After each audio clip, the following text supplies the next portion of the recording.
Why can't I move on? The past is the past, and it's time to let go. For better and for worse, life has continued despite everything that's happened this year. I guess now, more than ever, I can't seem to let time just pass through.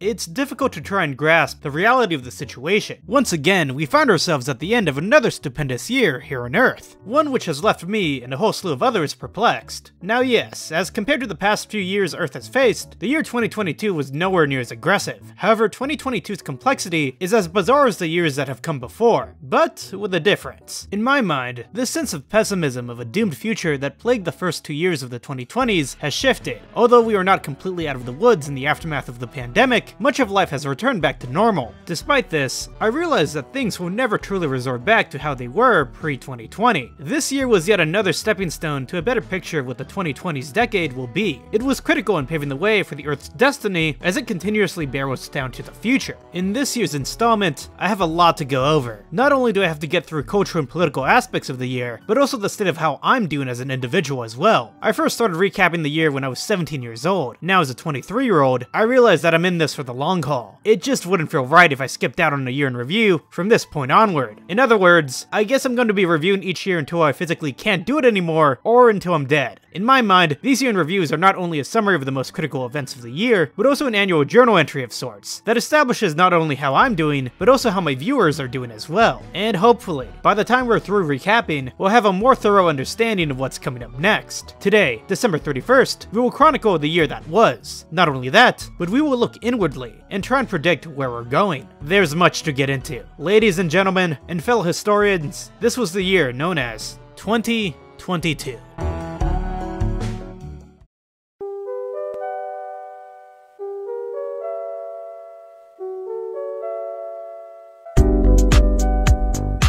At the tail end of 2021, famed actress Betty White passed away at the age of 99, and me and a lot of people were pissed. Listen, I know she had a long and successful career, full of countless of memories, but the fact that she was only a few weeks shy from her 100th birthday was enough to make all of us upset. It truly is a cruel world when a magazine, in which she is interviewed how exactly she managed to live this long, and which its primary focus is to promote her 100th birthday, is released only a few days prior to her passing. Yes, I saw this magazine at a Barnes & Noble at the beginning of the year, and you know I just had to take a picture with it. How disappointing. 2022 began the year with an uncanny meme of Mr. Incredible shifting his face between happy to completely demonic. It would actually use the Life is Incredible theme from the first film, which I used to actually really like prior to the meme, but now every time I listen to it, I can't help but think about the joke. That being said, there were ways in which the gag was used in creative ways, but most of the time I ended up seeing the meme being tired out on my TikTok feed. But I can't really complain, I got a few good laughs from it the first few times. On January 4th, the 5 permanent members of the United Nations Security Council, which includes China, France, Russia, the UK, and the United States, issued a statement declaring that a nuclear war could not be won and must never be fought. I mention this as threats of nuclear tactics by Russia would eventually be threatened over and over again later on in the year. In January, famed musician Kanye West began his year right where he left off in 2021, feuding with comedian Pete Davidson for dating his ex-wife, Kim Kardashian. This was the beginning of a chaotic year that would take West to very far-fetched reaches. In this month, he released a song that contained a bizarre image of a skinned monkey on the cover art, alongside a music video in which Pete Davidson is buried alive.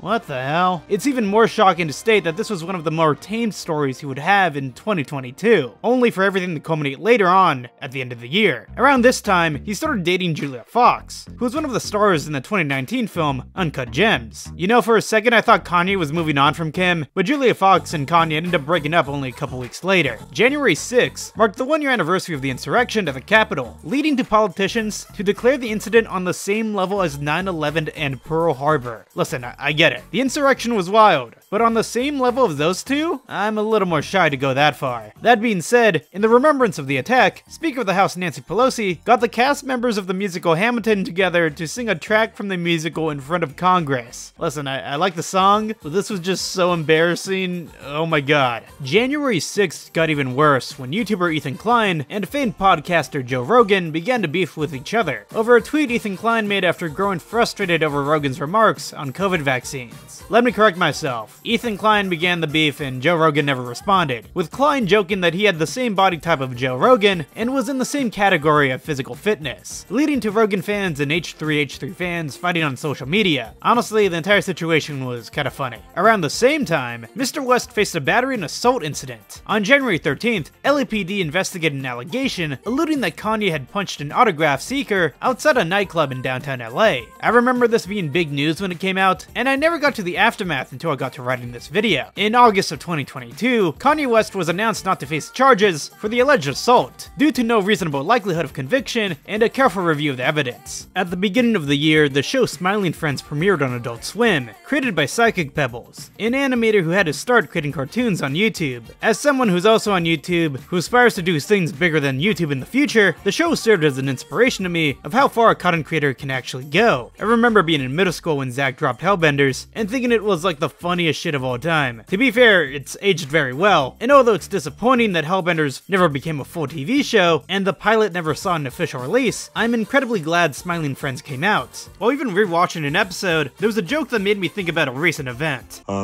Probably working with all those filthy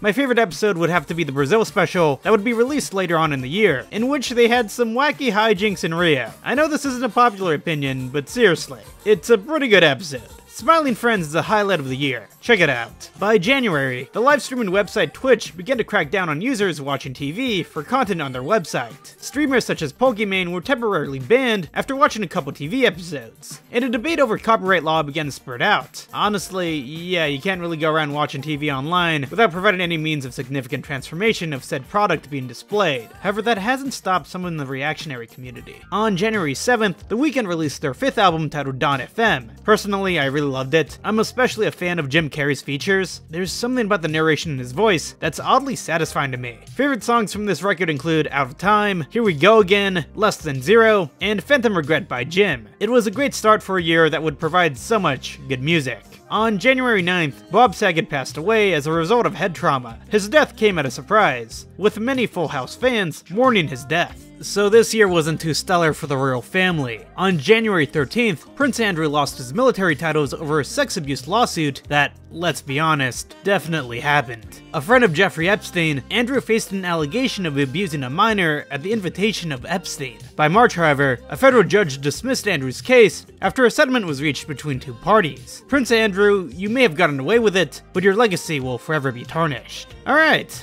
let's get back into the world of politics, shall we? On January 20th, the one-year anniversary of President Joe Biden's swearing in, the conservative-dominated Supreme Court struck down the Biden administration's mandate requiring large business employees to be vaccinated or tested once a week for the coronavirus. At the beginning of 2022, Biden's first year in office was lambasted as one with constant blunders, with Biden even having a reportedly lower approval rating than Donald Trump at this point in his presidency. The beginning of the year spelled good news for the Republicans, who are eyeing major victories in the upcoming 2022 midterm elections in the fall. Meanwhile, in the meme department, Kramer from Seinfeld was at the forefront. Basically, it was an image of Kramer with a radiating red light coming from his apartment, and it led to a lot of edits that I thoroughly enjoyed. It was pretty epic. In January, Microsoft announced its intention to buy Activision Blizzard for $68 billion, in which they would acquire the rights for the games such as Call of Duty and Overwatch. And holy shit, they would also be able to acquire Candy Crush? That's big. That's pretty big. Head of Xbox, Phil Spencer, wrote a letter to Sony stating that the game series Call of Duty would remain on the PlayStation as well and wouldn't become an exclusive series only for Xbox. Despite this, by the end of the year, the Federal Trade Commission sought to block Microsoft's acquisition, alleging that such control of top gaming franchises would enable harm in video game competition by denying other console access to certain series. It's an ongoing thing, so we'll see how this turns out in the future. Also this month, the M&M brand announced a new effort to have the candy be one of inclusion. This led to certain M&Ms being reworked, consequentially segueing into Fox News hosts getting really pissed off that the M&Ms weren't as hot as they used to be. M&Ms will not be satisfied until every last cartoon character is deeply unappealing and totally androgynous, until the moment you wouldn't want to have a drink with any one of them. That's the goal. When you're totally turned off, we've achieved equity. They've won. Everything relating to this story is so incredibly dumb that it's actually awesome how hilarious it is. The first quarter of 2022 signaled the tremendous end of the NFT craze. Most of the internet lampooned those who bought into it, including those with triangle icons on Twitter, which an individual would receive if they bought an NFT. It was basically a sure way to have someone easily bully the other. I mean, it wasn't all that bad. Lampooning these scams led to content creators such as CoffeeZilla to build a sizable audience that was able to convince most that, yeah, this NFT shit sucks ass. Also this year, Logan Paul and KSI really kicked off their energy drink, Prime. And honestly, I tried it, guys. Wasn't that bad, it's actually pretty good. I don't know if it'd even describe it as an energy drink. More of a sports drink, I guess. By the end of January, once famed Minecraft YouTuber SkyDoesMinecraft was exposed by his ex-girlfriend for being an abuser, cheater, alongside a child neglector with a drug addiction. The ex provided multiple pieces of evidence that included screenshots and conversations of SkyDoesMinecraft being a scumbag, alongside multiple police reports of said incidents. With police already being involved in the situation for some time, a case has been made to suggest SkyDoesMinecraft is a serial manipulator and liar. SkyDoesMinecraft has not uploaded since June of 2021 on his main YouTube channel. In fact, he tried to sell his YouTube channel in May of 2022 for $900,000, which, dude, no one's gonna buy that shit. It's a dead account. He just seems like a huge scumbag and should have no one's respect. Do you guys remember the huge Wordle hype at the beginning of the year? I remember a bunch of my friends playing it to work out their brains, but I personally never got super into it. Essentially, the game Wordle allows the player 6 attempts to guess a randomly generated 5-letter word, with the word changing each day. A simple concept, but one that quickly had many to become addicted. In fact, Wordle was actually Google's top search term for 2022. Absolutely crazy. To cap off the first month of 2022, Nintendo released Pokemon Legends of Arceus for the Nintendo Switch, which was actually pretty solid. I have to be honest, I never got around to completing the game, as I've just gotten busier when it comes to other ventures in my life, but I remember getting a couple hours into the game and feeling as if this was what the future of Pokemon should be like. The game received favorable reviews from critics. However, my major gripe with it came with the hardware it was on, being fairly dated, leading to the game to have these awkward frame rate drops while playing. It wouldn't get better as another Pokemon title would release on the Switch at the end of the year. Overall, the first month of January seemed routine. However, it is important to stress that it set the framework for some of the most chaotic points of the year. On to February.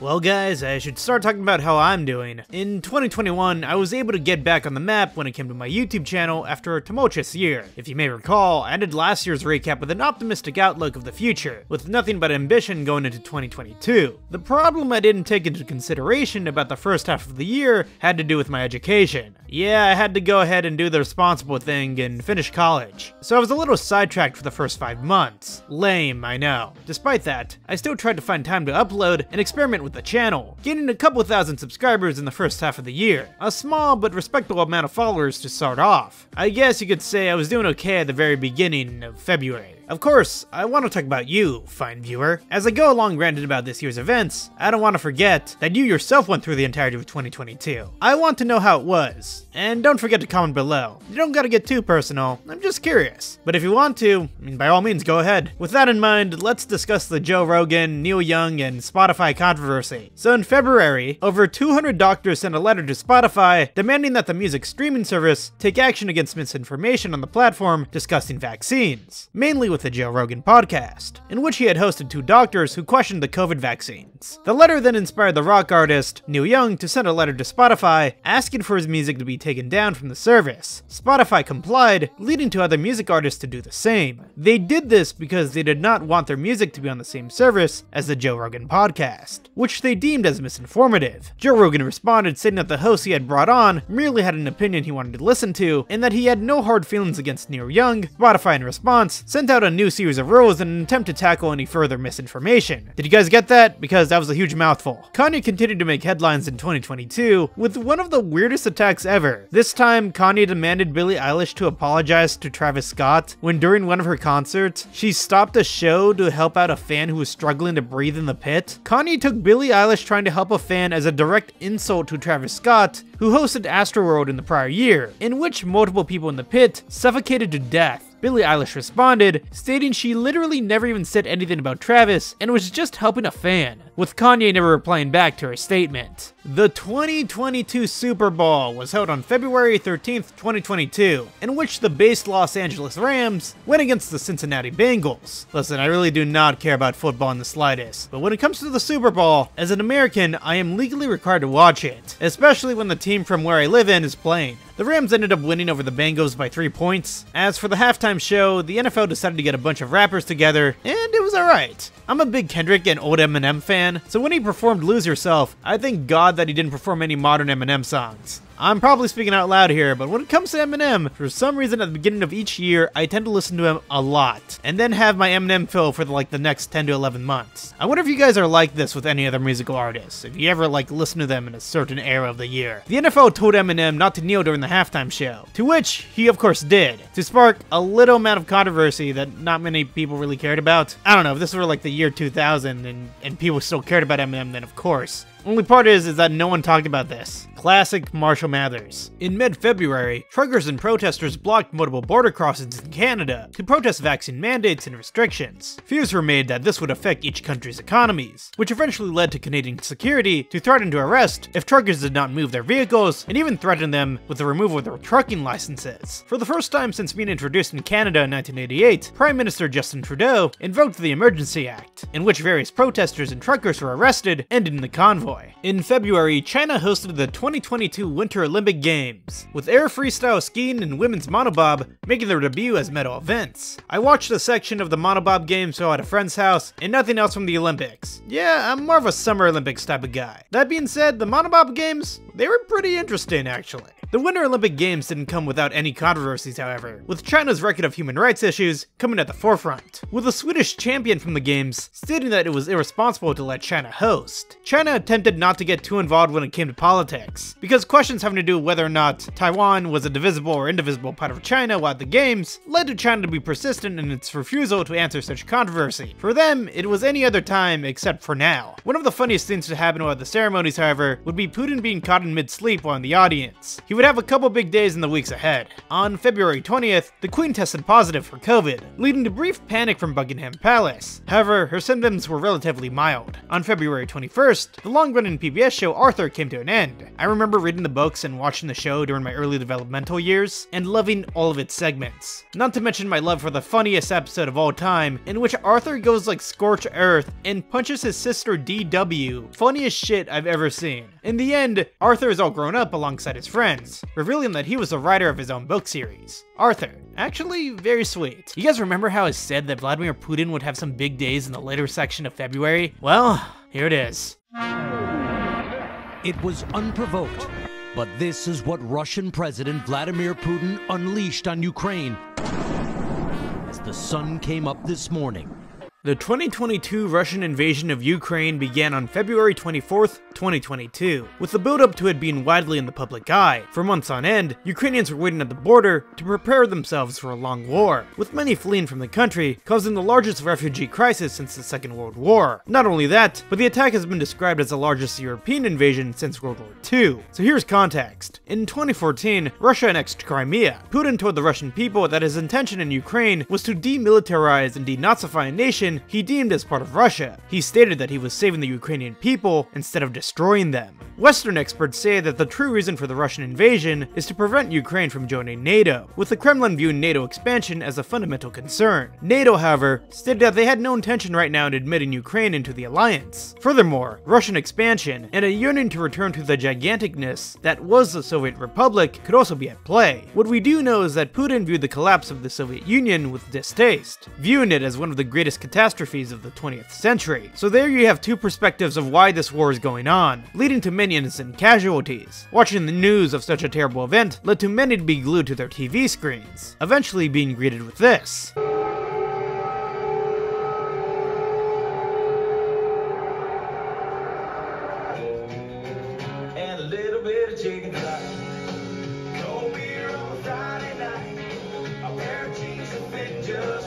My favorite part about this ad is the cowboy shaking his ass and taunting you. Humor can be found in the darkest of places. The Ghost of Kyiv was a story made up during the beginning of the war to heighten Ukrainian morale. Essentially, the story was about a flying ace who shot down 6 Russian planes, with the story eventually being revealed as a myth. Unfortunately, there's no such thing as a Ghost of Kyiv, but the story is pretty based. We'll continue to cover the Russian invasion of Ukraine as the year plays out. By the end of February, President Biden announced his pick to replace outgoing Supreme Court Justice Stephen Breyer. Biden ended up nominating Ketanji Brown Jackson to replace the outgoing Supreme Court Justice on February 25th, leading to a bitter confirmation process voted upon by party lines. Her confirmation process was one riddled by questions having to do with the culture war, including discussing critical race theory, gender identity, judicial activism, with almost every Republican voting against her. Nevertheless, she was confirmed later on in the year and became the first African-American woman to ever be appointed to the Supreme Court. Finally, to close off the month of February, the highly anticipated game titled Elden Ring released. I didn't play it, but I do know that it was made by the same people who made Dark Souls, which I also didn't play. I mean, it looks good and seems to be incredibly difficult, and it did receive a bunch of critical acclaim and even won Game of the Year at the Game Awards. I just haven't touched it. February was consequential when it came down to global politics, but by the end of it, well, let me be honest with you guys. And as a warning, I'm going to be real as possible here.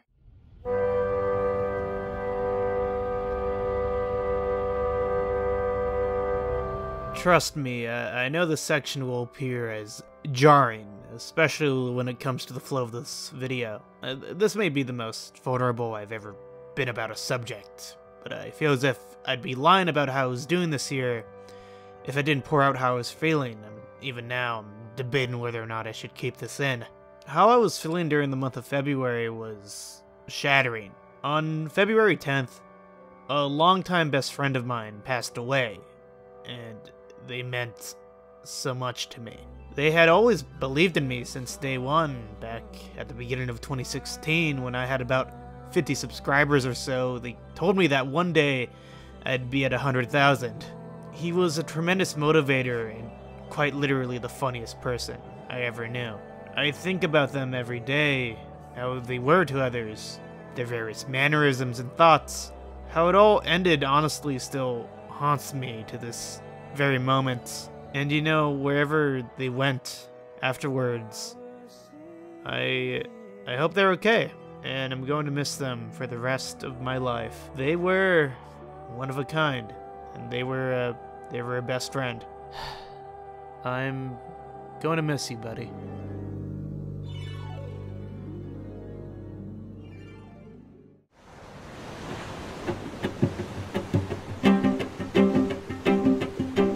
On March 1st, President Joe Biden conducted his first State of the Union speech to Congress. In it, he discussed the Ukrainian conflict, inflation, and the coronavirus pandemic, which was about to become 2 years old. Biden boldly declared America's opposition to the Russian aggression, and offered an outlook that the pandemic was finally coming to an end. He agreed that many Americans were looking at moving past the pandemic, while also stating that his administration would get right to combating inflation. On March 2nd, Russia seized its first major city from Ukraine, known as Kherson. In the crossfire, Ukrainian President Volodymyr Zelensky was able to come out in the ongoing war as an international hero, eventually being labeled by Time magazine as the Person of the Year. With Zelensky's leadership, he was able to halt the Russians from an expected easy taking of the entire country. At the start of the conflict, Western allies urged Zelensky and his family to flee the country, to which he opted to stay, stating that the fight is here and that he needed ammunition, not a ride. Zelensky, once a TV comedian, had become a wartime leader. Meanwhile, the Zaporizhzhia power plant in Ukraine experienced a crisis, with ongoing shelling due to a war causing a fire. Although the fires were quelled, such potential of a nuclear disaster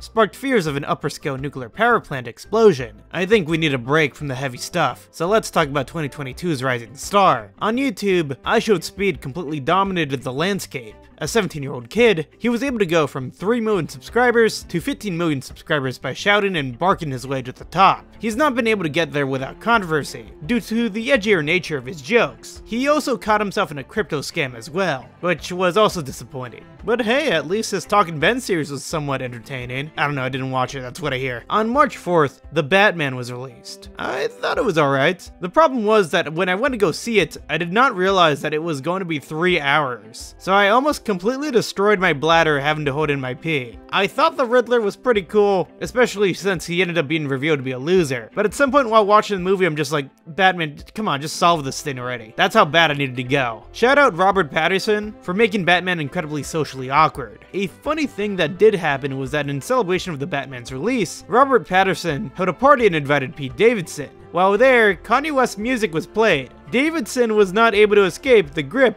of Mr. West. Okay, so in March, a couple commentary YouTubers were able to make it big shitting on the Minecraft TikToker slash YouTuber Jellybean for appealing to a child audience. Jellybean was known as a PNG YouTuber, a YouTuber who uses a cartoon image of themselves to communicate with the audience. Now doesn't that sound familiar? I mean, you could criticize her content, but then people went out of their way to dox her because they hated her that much. Seriously guys? In March, Florida Governor Ron DeSantis made waves nationally by passing a House bill that prohibited the classroom discussion about sexual orientation and gender identity in schools. Described as a don't say gay bill, Joe Biden described it as hateful, while conservatives argued it kept with the needs of parents in Florida. At first, Disney World didn't denounce the bill, leading to outrage from Disney fans and employees. When pushed, the Walt Disney CEO, Bob Chapek, came out to denounce the bill, leading to Governor DeSantis to retaliate by signing a bill that stripped Disney World from its independent status as a district. For those who don't know, Disney World ran as if it was almost like a fully independent county government, having autonomy over services, such as electricity, water, and roads, even being able to tax itself. Critics of this removal will argue that now Floridians will have to pay the tax bill for Disney World. The bill won't fully affect Disney World until June of 2023, so we'll see what happens. I guess I could take this moment of the video to ramble about Disneyland and World, and please, I'm not doing this just to get a tax write-off for my trips. I swear, this year I was able to accomplish my goal of going to all the Disney theme parks in the United States. In Disneyland, no real major new attraction opened.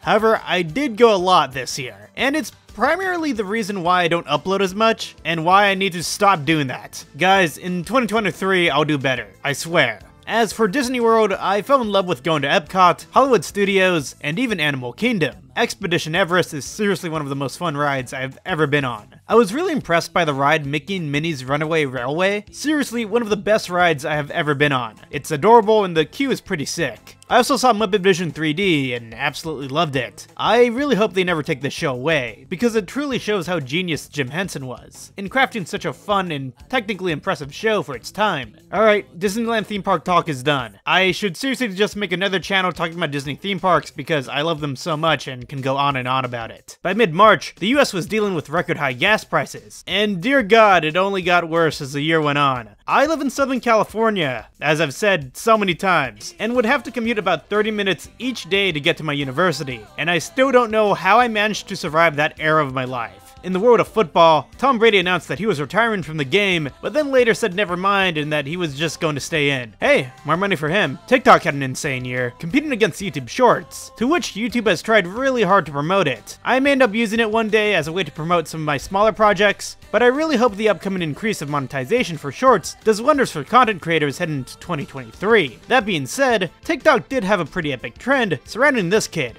who gave us an incredibly smooth dance. As for other memes, live slug reaction was a thing, taking a page from Tucker Carlson and Star Wars. Hey, I ended up making my own version of this meme as well. To coincide with the Jellybean drama, these skeletons from the anime Berserk were also presented as well, to display an emotion of being unamused. Yep, that was a meme. On March 20th, Weezer released the first of 4 EPs based off of the seasons, titled Spring. And at first release, I was fairly positive towards the record, but in retrospect, I definitely do not come back to it too often. Some of the lyrics on this thing are a little too over the top, in terms of just being like kind of embarrassing, even for Weezer. That being said, I do like the guitars in the opening song, Opening Night, and am a fan of Angels on Vacation. Those are really the only two standout tracks for me, with the single A Little Bit of Love being really whatever after listening to it various times. On March 21st, Boeing 737 crashed in China, killing 132 people on board, with the cause of the crash being likely attributed to the pilot wanting to unalive themselves and murder others. Tragedy continued to strike when a 14-year-old teenager by the name of Tyree Sampson fell to his death off a drop tower ride. The ride was closed and was later demolished. At the end of March, the family of actor Bruce Willis announced that he would be stepping away from acting due to aphasia, a disease that damages areas of the brain that allows for expression and comprehension. Here's hoping he's treated well. On the less heavier side, on March 28th, the 2022 Oscars were held, with the film Coda announced as the Best Picture. No one really watches the Oscars anymore, but this one was special. The host Chris Rock decided to make a joke about Will Smith's wife, who had a shaved head due to a hair loss disease, in which hair is lost on random points of the body. Smith, who at first laughed at the joke, decided to walk over and smack Chris Rock across the face. Uh-oh, Richard! Oh, wow! Wow! Will Smith just smacked the shit out of me. It was a G.I. Jane joke. Keep my wife's name out your fucking mouth! I'm going to. What makes it even funnier is that Will Smith proceeded to win Best Actor later on in the night, apologizing in his speech to the Academy of the Motion Picture of Arts. The aftermath had Smith being banned from the Academy for 10 years, with Smith personally apologizing to Chris Rock. It was probably the most viral Oscar moment in recent memory, which had some people believing that the entire thing was faked in order to pull in interest towards the Oscars. I thought it was pretty funny, and so did many others. Definitely one of the most significant cultural moments of the year. By the end of March, a new Kirby title was released, titled Kirby and the Forgotten Land, and, well, it's another one I didn't play. Man, I really have been drifting away from video games, haven't I? I heard it was pretty good, but what was cool was that Target put up a skin of the red Target balls that they usually have at like the front of the doors, and made it Kirby themed, so that was pretty cute. In 2022, Fairy Oddparents had a live-action reboot, and oh my god, what the hell is this? The Pixar film Turning Red came out in March, and I was a huge fan of it. It follows the story of a 13-year-old girl dealing with the pains of turning into a giant red panda. You know, a classic coming-of-age story. I really like the movie's main song, Nothing Like You, created by Billie Eilish's brother, Phineas. I actually saw him perform this song live when I went to Coachella this year, a great surprise. Speaking of which, Coachella was like, alright. It was very tiring because I spent like the entire day there and it was like really hot. It's in the desert. I don't know what attracts people so many to go, besides the musical artists, because like spending the entire day there like really tired me out. Phineas has a great singing voice, but unfortunately the movie itself was marred by some controversy, because a YouTuber got upset that since the film takes place in 2002, where the hell were the references to the tragedy of 9/11, which had happened a year before? What a bizarre but yet hilarious piece of criticism. He docked the children's film for not mentioning a terrorist attack. You cannot make this up. Alright, I'm done with March. We're now well into covering the spring of 2022, and it has been interesting so far, so let's get to April. Tonight is the place to be.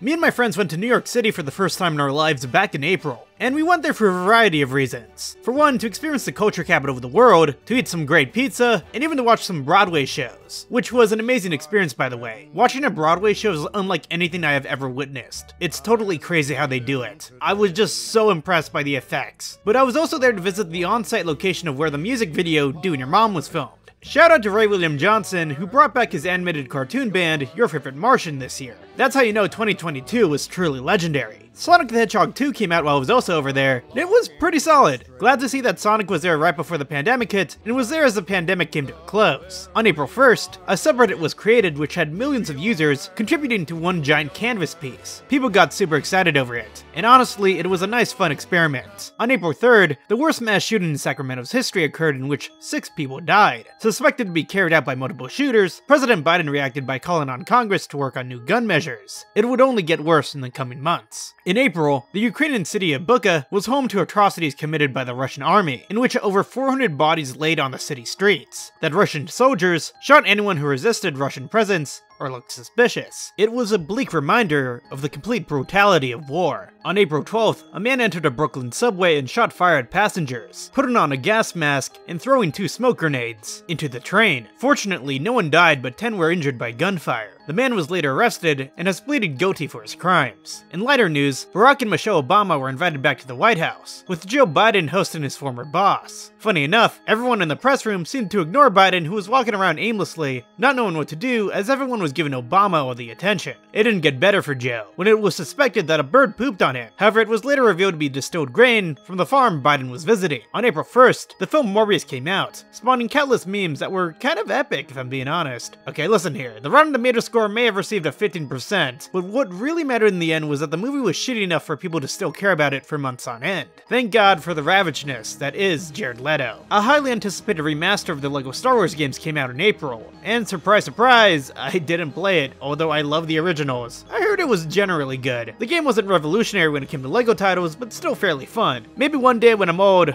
I'll look at my catalog of games I've never played or beaten and finally give them a go. So there were rumors that A$AP Rocky had cheated on Rihanna, but apparently sources have suggested otherwise, and if I'm being honest, I don't care. A$AP Rocky would get arrested later on in the month over an altercation, and honestly, I don't care about that either. April was the month Elon Musk first pitched the idea of buying Twitter for billions of dollars. And dear God, how that would all culminate by the end of the year. This one still shocks me. On April 12th, Gilbert Gottfried passed away over a heart condition he had not disclosed to the public. He was absolutely hilarious and had a voice unlike any other person on the planet. I can't get over that he's gone, but I appreciate all the media he was in. By April, record high inflation spelled out doom for the Democrats who were undergoing the primary season. Republicans began to believe a red wave was at the forefront, leading to former President Donald Trump to endorse any candidates that he pleased, usually helping them win their primaries. By mid-April, the tide of war was turning against the Russians when Ukrainian officials sank the Russian Navy's flagship boat, Moskva. The Russian account was one of coping, stating that the Ukrainians did not hit them with a missile and that it was a fire that destroyed the ship. Yeah, at this point, Russia's failure to maintain a fight with Ukraine began to become embarrassing. Jackson Tucker vs Super Mega. Super Mega is one of my favorite video game groups on YouTube, so when it was revealed that their friend and editor Jackson Tucker embezzled over $60,000 via the YouTube channel's credit card, it was kind of a shock to find out that the duo was not joking about it, especially knowing their humor. I guess I could use this to talk about the new record that Matt Watson, one of the members of Super Mega, released this year, called See You There. It was pretty solid. I thought it was pretty good. I really like the song Balance off of it, and also the closing track Nebraska. It reminds me of Better Call Saul, funny enough. It's a nice calming record to listen to. I would really recommend it. So there was this account called Libs of TikTok that mentioned a slew of right-wing talking points that ridiculed liberals and leftists alike. The actual TikTok account was suspended on the app, and in an editorial piece, a Washington Post journalist revealed the identity of the runner of Libs of TikTok. People accused the post of doxing the host of the account, leading to Fox News to come to the TikToker's aid. I remember when this was going down, it was like on my Twitter feed for like a week, and it was all Fox was talking about. So Belle Delphine came back. Again, is this like an annual thing? Doesn't she return like every year after like a 10-month break or something? On April 21st, a video of Mike Tyson repeatedly punching a man on the plane came out, with further investigation being revealed that the passenger he punched was harassing Tyson. Tyson would go on not to face criminal charges. So imagine this. You're a news station that decides to release a subscription streaming service offering a minimal amount of content to watch. Your release is so bad that on a daily basis there are less than 10,000 people watching your $1 million service. It's no wonder CNN Plus died less than a month after its release. What a colossal failure. On April 23rd, Orrin Hatch, the longest-serving Republican senator in history, passed away at the age of 1988. I have nothing really else to say about this. He just lasted a long while, and I thought that was of note. Most disturbingly, a Colorado man set himself on fire and died in front of the Supreme Court as a way to protest climate change on April 24th. Very saddening. Around the same time, Vice President Kamala Harris caught COVID, segueing into the White House Correspondents' Dinner, in which Biden was able to take some pretty good jabs from comedians and diss it out as well. I'm really excited to be here tonight with the only group of Americans with a lower approval rating than I have. So that was April 2022, and I have to be honest, it was yet another busy month. Dude, I'm starting to get tired, but we still have more than half the year left, so let's get into May. Come on, Harry, we want to say goodnight to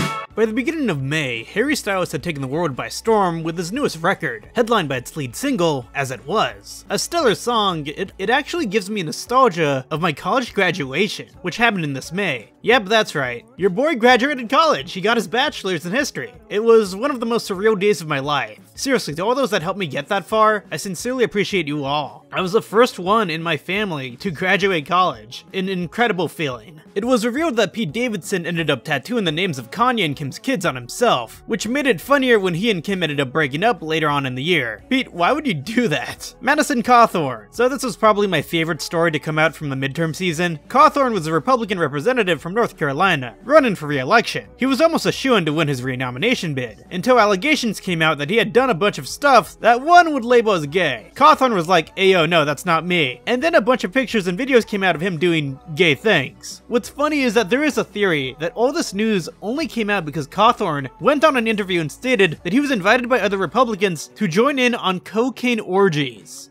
Whatever the hell that means. Cawthorn would go on to lose his primary. Rest well, buddy. On May 4th, Dave Chappelle got tackled live on stage by an audience member with a weapon and fake gun. Chris Rock, who was at the show, joked about whether or not the attacker was Will Smith. I guess 2022 is not your year if you wanted to do stand-up comedy. On May 6th, Jack Harlow released his second album, Come Home, The Kids Miss You, spearheaded by its single First Class. I actually do like the song. However, I never got around to listening to the record. I do remember a lot of people hating on this thing when it came out though, describing the record as forgettable and unfulfilling, with boring and uninspired verses, like in any real standouts. The term mid became popular in 2022, describing something as mediocre and without substance. Harlow responded to his criticism by stating that most of the hate came from other white boys. What a hilarious statement to try and deflect haters. You guys like Marvel? Yeah, I don't really anymore. But at least Doctor Strange in the Multiverse of Madness was a fun enough film when it dropped on May 6th. I was excited for this one because Sam Raimi, the director of the original Spider-Man trilogy, was making it. It definitely is one of the most horror-centric Marvel films I've ever seen, with Wanda just being this ruthless murderer. Like, there's this one scene in which she causes a massacre, and some of the characters who die in it die in some of the most brutal ways. It was actually kind of awesome how meta this film was at points. The musical score was sick, and I wasn't bored, so this one was definitely one of the upper tier Phase 4 films from Marvel and crew. On May 8th, to tease his upcoming new album that would release the very next week, Kendrick Lamar released The Heart Part 5, my favorite song to be released in 2022. Following the BLM protests, Kendrick returns to provide social commentary of the black community's status in America. The music video is simple. Kendrick delivers bars, while his face morphs in and out to O.J. Simpson, Kanye West, Jussie Smollett, Will Smith, Kobe Bryant, and others, with each verse representing each individual. Kanye West is about dealing with bipolar disorder and having his mental illness being taken advantage of by another force, while Kobe Bryant is about succeeding as an African-American via hard work and ambition. As for Mr. Morale and the Big Steppers, Kendrick's first album in 5 years, I absolutely adored it. Sure, it doesn't have the same oomph as, say, To Pimp a Butterfly, but it's so excellent in its own way. It's a more personal record about growing as a father and considering one's own influence on society. Kendrick looks at his insecurities and looks inwardly, with my favorite track from the record being the closer, Mirror, which brings the album to a satisfying end. Seriously, it's a great record, and it was well worth the wait. On May 14th, iDubbbz decided to create a charity boxing event that was a smash hit, pitting various content creators, most of them YouTubers, to box it out in Tampa, Florida. There was much doubt prior to the event that it would be a disaster, but it turned out to be actually pretty good. I came in with low expectations and ended up being on the edge of my seat for most of the fights, especially during the Ryan McGee and Alex Ernst fight. iDubbbz didn't do too bad at faring against Dr. Mike as well. Thanks to Rice Gum for being a coward and backing out, because we were able to get a terrific event that I can't wait to see again next year. On May 14th, a horrific shooting at a supermarket in Buffalo was streamed on Twitch, sparked as a violent act of white supremacy, followed by another shooting the next day in Laguna Woods, California, carried out by a 68-year-old Devad Kwar who held a political hatred towards Taiwanese people. It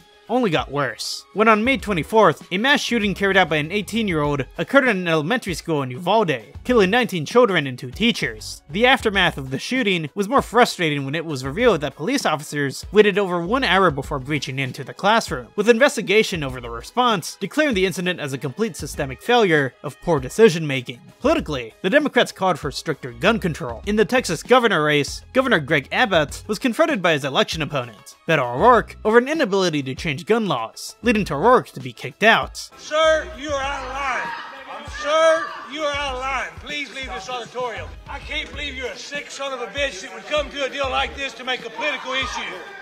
By mid-May, monkeypox began to strike fears to a world yearning to leave the era of the pandemic. Luckily, the viral disease ended up dying off, but not before it spread widely for the first time outside of Western and Southern Africa. Once again, in lighter news, the 4th season of Stranger Things released, to which I enjoyed considerably compared to the past few seasons. The show even made an 80s song titled Running Up the Hill to trend again, being on the Billboard's Top 100 for months. I love the soundtrack to the Stranger Things series, and although I should be tired by the 80s glorification at this point, I believe Stranger Things is able to continue to deliver on the nostalgia with relative charm. That being said, I have no idea what they're going to do for season 5. There was a popular character by the name of Eddie who appeared in the season, who millions loved, and yes, I did as well. I mean, I even made a video about his potential. There was a remix of one of the scenes he was in, created by Shmoyoho, that became viral, and I have to admit, ended up becoming overplayed over and over again whenever I would check my TikTok feed. But besides that, I genuinely enjoyed the warmth of this character. On May 31st, Joe Biden met with BTS, and we got this legendary image of him doing the BTS hand thing.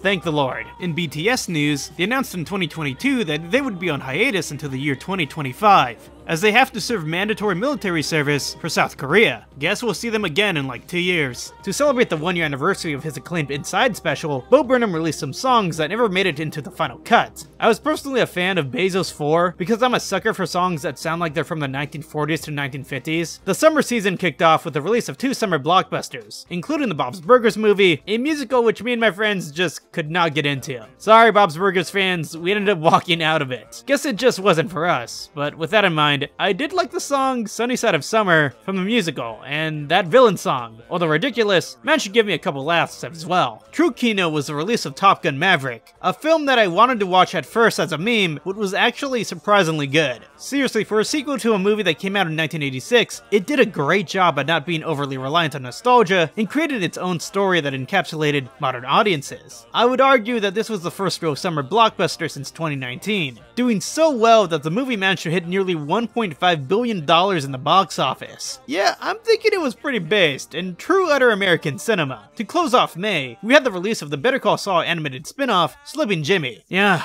I'm not talking about this one again. Let's get to June.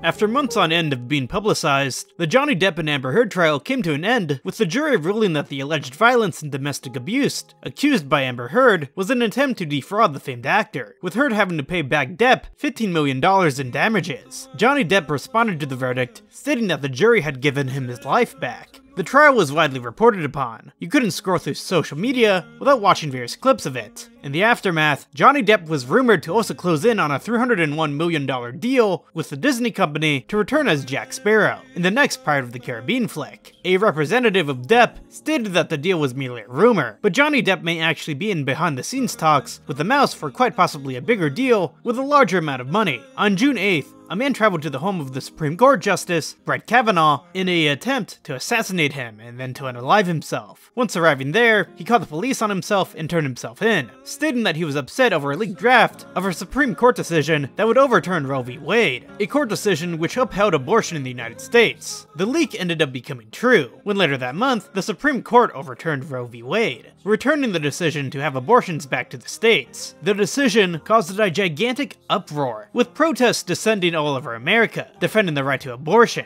The Supreme Court decision was deeply unpopular, with 62% of the country stating that it should remain legal in all or most cases. Once a guaranteed constitutional right, the trigger laws went into effect the moment the court overturned Roe. Heading into the summer before the fall election season, the decision fired up Democratic voters, painting a picture for a midterm season that was much harder to predict. As for President Biden, his approval ratings were hovering in the low 40s. What made matters worse is that he fell down on his bike, in utter tragedy. More interestingly, during this month, Joe Biden went on Jimmy Kimmel. Although I'm no Kimmel fan in the slightest, a good friend of mine invited me over to watch the show. It was actually really cool. Secret Service actually had to screen us, and being so close to the President of the United States, I'd say the First Lady, Jill Biden, was only like seated 15 feet away from me. Biden even shook the hand of a guy in front of me right after the show, but unfortunately I wasn't able to get the presidential handshake. The third Jurassic World came out. It was kind of all over the place, and I didn't really like it. It was kind of boring and I felt nothing while watching it. Definitely one of my least favorite films of the year. The clown girl from Ace Attorney took the internet by storm, and my god, it was one of my least favorite memes of the year. Next. During the summer, Spider-Man died at Disneyland California Adventure. Rest in peace.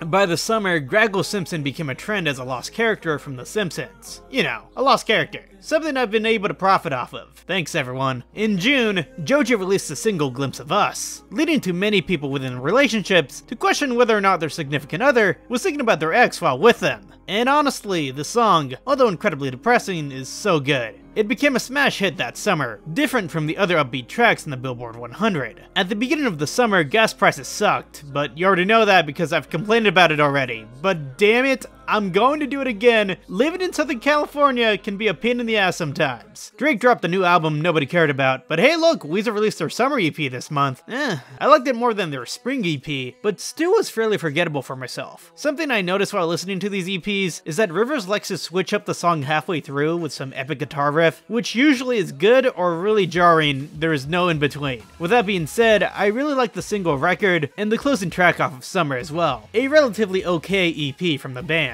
In June, Vince McMahon, former WWE legend, was investigated by the WWE for alleged misconduct, with over $15 million being paid to settle the matter accused from 4 women. The investigation would later end in November. VidCon. Oh man, I have like so many stories from VidCon this year. It was super fun, and I had a great time hanging out with YouTubers such as Turkey Tom, Jay Aubrey, the Gamer from Mars, Wavy Websurf, CZ's World, and so many others. Like legit, I had the opportunity to hang out with some of the chillest people on the planet, and I'd like to thank my audience for giving me the opportunity to get this far into my career. It's so surreal to me. The actual convention itself was like whatever. Me and a couple YouTubers ended up going to the Dream SMP panel for shits and giggles, and we actually had a fun time watching it as everyone freaked out. Not to mention the VidCon parties were awesome. I can't wait for next year. On June 23rd, Cumtown ended. What an absolute tragedy. The next day, the Elvis biopic came out, which I watched on a plane a couple months later. I thought it was pretty good. It wasn't amazing by all means, but it led me to have an obsession over Elvis for like a month after watching the film. Austin Butler's performance as the King of Rock was stellar, and how they incorporated each song was fairly clever. In June, tragedy struck when 46 dead immigrants were found along the US-Mexico border, discovered with no water. The incident sparked debate of immigration into the United States and what the Biden administration border policy was doing. On June 30th, 2022, famed YouTuber Technoblade passed away due to cancer. In the aftermath, millions of fans mourned his sudden loss at the age of 23. His YouTube ethic and way of storytelling was inspiring to me. May he rest in peace in eternity. Thank you all for supporting my content over the years. If I had another 100 lives, I think I would choose to be Technoblade again every single time, as those were the happiest years of my life. I hope you guys enjoyed my content and that I made some of you laugh. And I hope you all go on to live long, prosperous, and happy lives. This month of June was mostly lighter on the news, but still had depressing blows. With that in mind, the world was now in the full swing of summer. For myself, I was about to make this summer one to remember.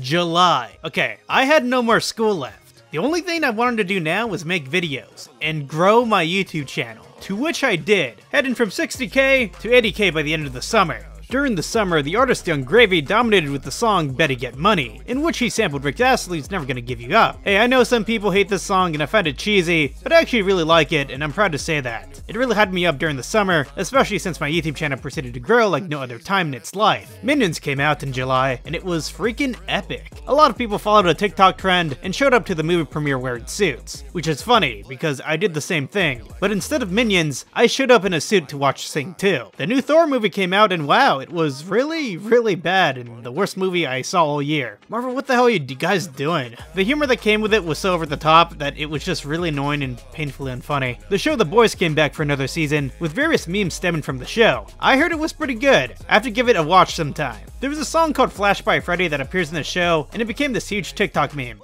Kinda funny. In July, Boris Johnson decided to resign as the Conservative leader of the United Kingdom, after 50 members of his government resigned over ethics scandals that ranged from sexual abuse, hypocrisy over COVID restrictions during lockdown, and so many other things. It was a complete bloodbath in Parliament, and it made me think that British politics is crazy. He couldn't leave without doing it in style. Mr. Speaker, I want to thank everybody here, and hasta la vista, baby. Thank you. In heavier news, a 4th of July celebration in Highland Park spiraled into tragedy when yet another shooting happened. The same process repeated, with Biden asking for stricter gun control and Congress continuing to argue. How frustrating. In Japan, the former Prime Minister, Shinzo Abe, was shot and killed by an assassin who grew upset over Abe's ties to a Japanese church. Shock and sadness was expressed all throughout the world, with both Trump and Biden eulogizing a dear friend of theirs. Global leadership at unprecedented times was coming to an end. Leaders who led during the heights of the pandemic were passing away or leaving office. As a historian, I do wonder how these leaders will be perceived once the world looks back upon the pandemic's true consequences. For example, the Sri Lanka president resigned on July 14th over political uncertainty. I believe we are seeing the end of an era of older politicians, stemming from the baby boomer generation and early Generation X phase. What new leadership may come next, whether it be millennials or Gen Z, shall be one to analyze as well. So Hunter Biden's laptop released, showing images of him doing drugs and hanging out with a bunch of hookers. Audio leaked as well, of Joe Biden pleading to his son to seek help, to which Fox News posted as some sort of own against the president, when all I see is a father who just loves their son and wants them to be okay, all politics aside. Dad, I called to tell you I love you. I love you more than the whole world, pal. I gotta get some help. I don't know what to do. I know you don't either, but I'm here, no matter what you need. No matter what you need, I love you. The first images of the James Webb Telescope were released, and oh my god, it was absolutely breathtaking. Space is incredible. Summertime music hits included Lizzo's It's About Damn Time, Nicki Minaj's Super Freaky Girl, and a lot of Bad Bunny songs. Yeah, it was a good year for the reggaeton artist. While Elon was undergoing negotiations to buy Twitter, Trump sent out a Truth Social post in which he shit on Elon and said he could have made Musk beg for subsidies while he was president, and he would have done it. Kind of a base Trump moment, not gonna lie. Stranger Things star Noah Schnapp and Doja Cat had some drama, and where Noah released DMs over Doja, asking Noah for the actor who played Eddie's contact. Who gives a shit? So Joe Biden ended up getting COVID, but he was able to recover fairly quickly. Now we have 2 presidents in a row who ended up getting COVID. The TikTok pink sauce became a hit trend, with various images of it being weirdly disgusting, with a bizarre consistency, and what looked like pus coming out of some bottles? God. It became viral with many people wondering what it tasted like. You won't catch me dead trying this. So Kid Cudi performed while at Rolling Loud, and for some reason, assholes threw garbage at him, leading him to become pissed and storming off the stage. I mean, I completely understand. Funny enough,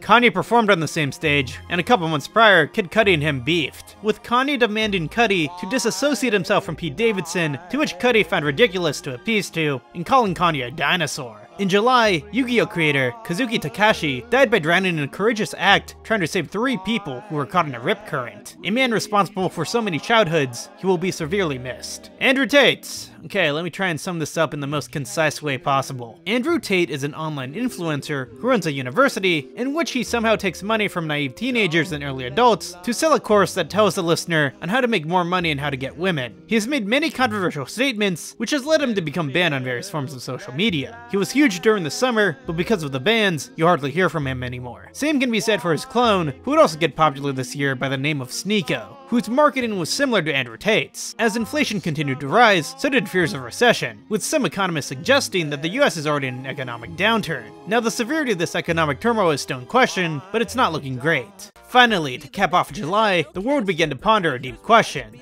Where in the world was Jake Novak? For those who don't know, Jake Novak posted a somewhat cringy video in which he sang about wanting to be the next SNL cast member, to which the internet completely ripped apart. I thought the meme of everyone making fun of him was funny, but I did feel kind of bad because he got utterly obliterated. Since then, he has not posted, and unfortunately, it seems like he isn't an SNL cast member. However, for those who are curious, he is a Disneyland cast member. I actually see him every now and then when I'm walking through the parks, and he never fails to put a smile on my face. Thank God for Jake Novak. I'm a hell of a singer. I could be bad.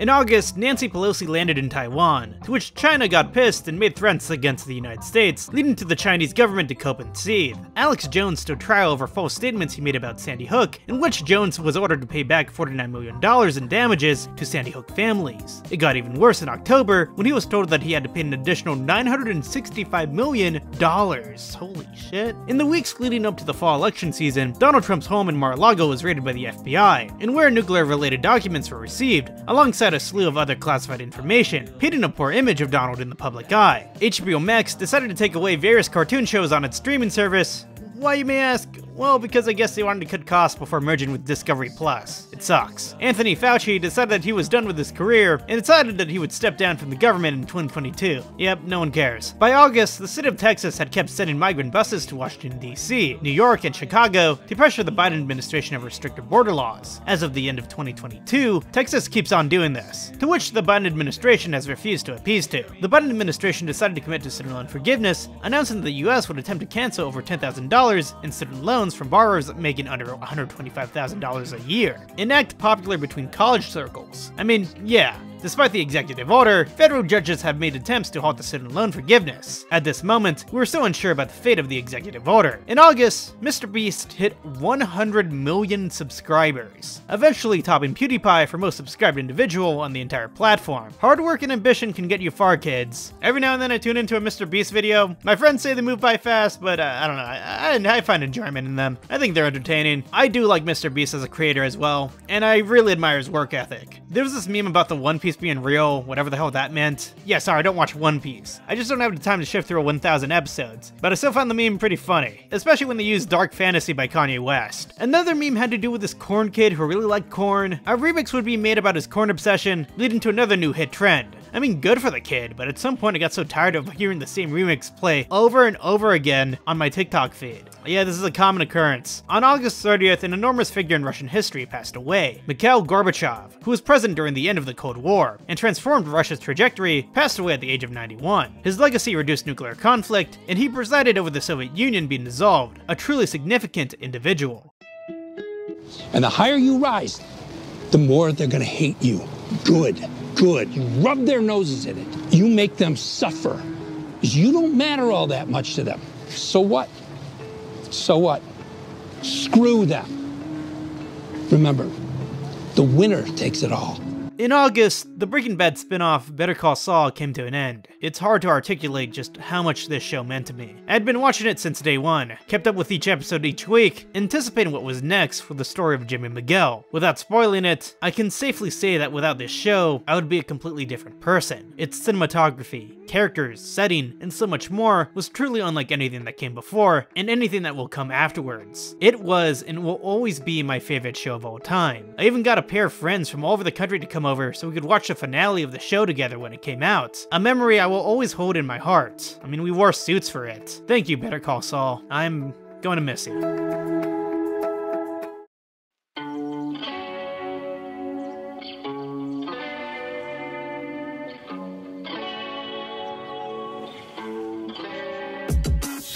Just in time for the midterm season, a new entity of Joe Biden was revealed to the public. Known as Dark Brandon, he was essentially Biden Unleashed, attacking Republicans who were unable to be bipartisan and blasting the darker sides of the MAGA movement. In a speech set up with a blood-red background, Biden's presence at the Independence Hall was an attempt to warn voters of the future of democracy. Also just in time for midterm season, She-Hulk came out, in which she twerked with Megan Thee Stallion. How does this relate to midterm season? I don't know, dude. I'm just getting really tired of reading and typing this script out. Seriously, we're like 1 hour in, and there's still a decent deal left to go. The Queen's death. So on September 6th, Boris Johnson officially resigned as Prime Minister, with the Queen accepting his request. The same day, the Queen formally asked Liz Truss to become Prime Minister. The next day, the Queen's final public statement would be one of condolence for the victims of a fatal stabbing that occurred in Saskatchewan. Later that day, the Queen was supposed to attend an online meeting with advisors, but at the advice of her doctors, she decided to rest as she wasn't feeling well. The next day, Prince Charles flew over to see the Queen, with doctors issuing a statement that they were concerned for the Queen's health. Before the general public knew, the Queen passed away peacefully, with much of her family being with her in her last moments. Her death was announced publicly at 6:30 p.m. Great Britain time. Immediately, Prince Charles became King of England. In the weeks that followed, the nation mourned the loss of Her Majesty, who had been Queen since 1952, reigning for 70 years. Her funeral was attended by politicians and state figures far and wide, with President Biden being in attendance. When it came to the online world, however, the reaction was less formal, with various memes and jokes being made out of it. Albeit, I did admittedly laugh at some of them. Okay, I laughed at a lot of them, but I think I'm able to understand the gravity of the situation as well. As mentioned time and time again, I love history, and the Queen's legacy was representative of yet another figure of the days of long ago, passing on. Those vintage days have been coming to a close for the past few years, but I truly believe 2022 is the final sign that new leadership is afoot. On the same day of the Queen's death, YouTuber Trisha Paytas had a baby, which led to Twitter to joke about the Queen being resurrected as Trisha Paytas' baby. Ah yes, good old Twitter. I mean, some would argue that the Queen was ready to go,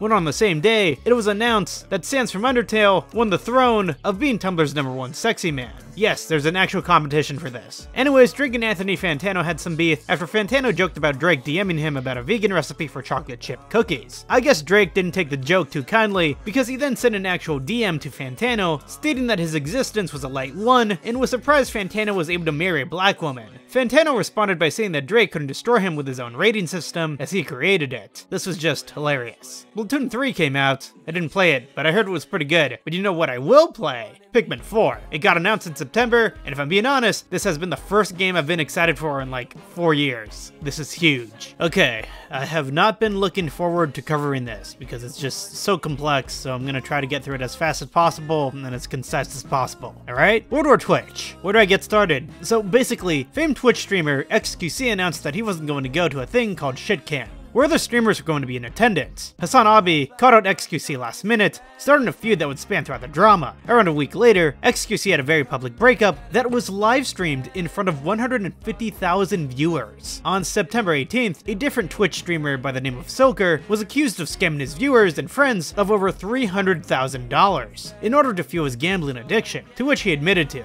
This led to streamers such as Miskif to demand Twitch to ban gambling. Miskif would then attack another streamer by the name of Trainwreck for defending gambling and his involvement in crypto scams. Train hit back harder by claiming that Miskif covered up sexual assaults, suggesting that he covered up his friend Crazy Slick's sexual deviations. Crazy Slick would go missing for a couple hours after this allegation was thrown out, and would later be found. In the meanwhile, Hassan and XQC were still arguing over ShitCamp, and XQC not wanting to go. They would then get over this and then go to TwitchCon together hanging out. Morse Critical would step in to slam Miskif's apology over the sexual cover-ups. Justa Minx was accused of blackmailing others at a Twitch party, and a call was leaked towards the streamer Destiny, which provided even more detail over the Miskif cover-up. This all culminated on September 20th, when Twitch banned gambling on the website. There's so much I left out, but seriously, drama in mid-September was insane. Okay, now let's talk about chess. The chess cheating scandal. Basically, the Grandmaster of Chess, Magnus Carlsen, a chess world champion, was bested by an up-and-coming chess player, Hans Niemann. Carlsen would play against Niemann again, but would resign from playing after Niemann made one move. Carlsen would then continue to accuse Niemann of cheating, to which Niemann decided to file a lawsuit against Carlsen for attempting to defame him under an unlawful collusion. The Chess.com reported that there was a lack of actual evidence that Niemann cheated. Eventually, a joke came out that someone was sending a signal to Niemann via a sex toy in his anus to tell him what moves to make to beat Carlsen. Yeah, shit got weird. Allegations came out that lead singer Adam Levine cheated on his wife. Levine denied said allegations, but not before some memes came out of his alleged DMs toward a supermodel's body. The show Dahmer released, a bio show displaying the travesties of the 1990s cannibal Jeffrey Dahmer. It was met with some controversy over the glorification of his various murders, but despite that, the show went on to become a smash hit for Netflix. In the Earth's first ever planetary defense, NASA's DART mission hit an asteroid, as a test to see if, well, we could do it. How heroic. Hurricane Ian caused havoc over Florida and its Keys. A Category 4 hurricane, the damage done by it reached over $50 billion and killed over 150 people. In a rare display of bipartisanship, Governor Ron DeSantis and Joe Biden worked together to mobilize help for the state. Wish I could see this display of humanity more often. God, what's with September and everyone's relationship problems? So Ned from the Try Guys was revealed to be cheating on his wife with someone who worked at the Try Guys company. What made it even more terrible was that one of his main jokes was the fact that he would always bring up his wife. Funny enough, after all this came to pass, Young Gravy, who's obsessed with moms, commented on Ned's wife's Instagram post, trying to get her to pull into his DMs. Gravy keeping it classy like always. The Try Guys issued an apology stating that Ned had been kicked out and are wishing to carry on from the drama. So during 2022, AJR released a new song, it sucked. By the fall, Steve Lacy was able to get his song, Bad Habit, to be a #1 hit on the Billboard. He would perform the song live at his concerts, to which a bunch of TikTokers bought tickets to, and only knew that one song, but not only that, only knew basically the main chorus of the song, and nothing else, leading to Lacy to get pissed at his concerts. On September 21st, Putin announced a partial mobilization of Russia, with nuclear retaliation at the forefront, stating that his threats were not a bluff. In the months following the beginning of the Ukrainian war, Putin was being publicly humiliated on the world stage for not being able to tackle the country, in fact, even losing the war. Ukrainians were able to take back cities with the help of the West, providing ammunition and money to defend the war-torn country, even taking back Kherson. Do I think Putin will drive the world to nuclear war over Ukraine? And no, it's incredibly unlikely. However, his fragile ego may suggest otherwise. Not only that, but apparently reports state that Putin shit himself, has cancer, and fell down the stairs because he's in poor health. So, get owned, Putin. September was complex, with drama and chaos at the forefront, but before I carry on, I must discuss something incredibly important. Weezer's Autumn EP,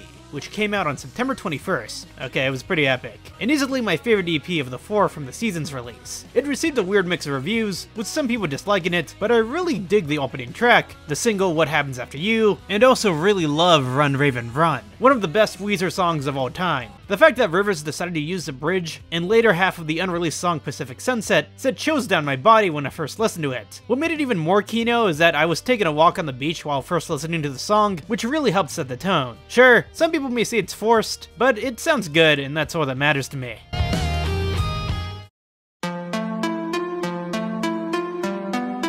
The most legendary and influential moment of our lives occurred at the beginning of October, Dream revealing his face, which caused many to cry and scream about him looking like Shane Dawson. Dude, I kept typing this shit up to my friends that they started to question what was wrong with me. It was awesome. Adult Happy Meals. Essentially, McDonald's offered a special deal in which the toys alongside with it were classic McDonald's land characters such as the Hamburglar or Grimace. I love Grimace so much, so you know how to get this deal just to get the Grimace toy. To make it even funnier, during Halloween, I even dressed up as a Hamburglar and brought him alongside with me. It was awesome. So in October, Biden pardoned those who were incriminated over weed charges. It was awesome. Overwatch 2 came out, and in order for me to play it, I had to put in my phone number. Problem was, I gave my phone number to someone else so they could play Overwatch 2. I didn't think about that, and got too sidetracked to care enough to ask to use my phone number again so I could actually play the game. It was not awesome. Chainsaw Man came out in 2022, appealing to millions of anime fans. I don't watch anime, but I actually have read some of the Chainsaw Man manga, which was actually pretty good. I haven't checked out the show, but I know that I should because the animation looks amazing. The Mario trailer came out. I still can't get over that Mario is being played by Chris Pratt, who's really just doing his own voice, which will probably make this movie 100 times funnier. Also, Jack Black as Bowser is a perfect fit. TwitchCon happened for the first time since 2019. I went to it and it was okay. I was actually at the very controversial foam pit, in which a lady jumped into it, breaking her back, leading to Twitch to deal with yet another travesty. The lady has been undergoing physical therapy, and here's hoping she recovers well. In October, Rex Orange County was charged with 6 counts of assaulting the same woman in London. Immediately, fans dropped him. However, in the month of December, it was revealed that said allegations were proven to be falsified via surveillance footage that came out in which Rex shows he did nothing wrong. Charges were dropped, and Rex is hoping to move past them. On October 20th, 44 days into the job, Liz Truss resigned as Prime Minister of England. Facing criticism and a lack of confidence, she was the shortest serving Prime Minister in history, being replaced by Rishi Sunak only a couple days later. Once again, British politics is crazy. So crazy that someone even made a live streaming a cabbage that basically asked whether or not the cabbage would survive Liz Truss's prime ministry, to which it did. A Vincent van Gogh painting was vandalized by climate activists, bringing attention to their movement, but to many, it wasn't received positively. Sure, it went viral, and the painting is protected by a piece of glass, but there's no way you'll see this and have a lot of people joining your side. And that was exactly the case. People got frustrated at them. In one of the most abhorrent displays of abuse, the streamer Amarith revealed that her husband was verbally abusing her for years on end. He threatened to abuse her dogs, force her to stream, and had taken control of her finances. In the aftermath, multiple creators reached out to her for help. Recently, she has been seeking emotional and legal counsel over her husband. James Corden was banned from a New York City restaurant after it was revealed he was unnecessarily rude to the staff. Corden apologized, but it's just another case that Corden is just an asshole in public. Also, he isn't funny, he sucks. The ban was taken back after Corden apologized, but god, his entitlement sucks. So Kevin Spacey's charges were dropped. Doesn't mean he was innocent, since there wasn't an acquittal or given a goatee or even a not goatee. Just means he's not liable anymore for the charges. Kind of weird if I'm being honest. I guess on the brighter side, I went to a music festival called When We Were Young,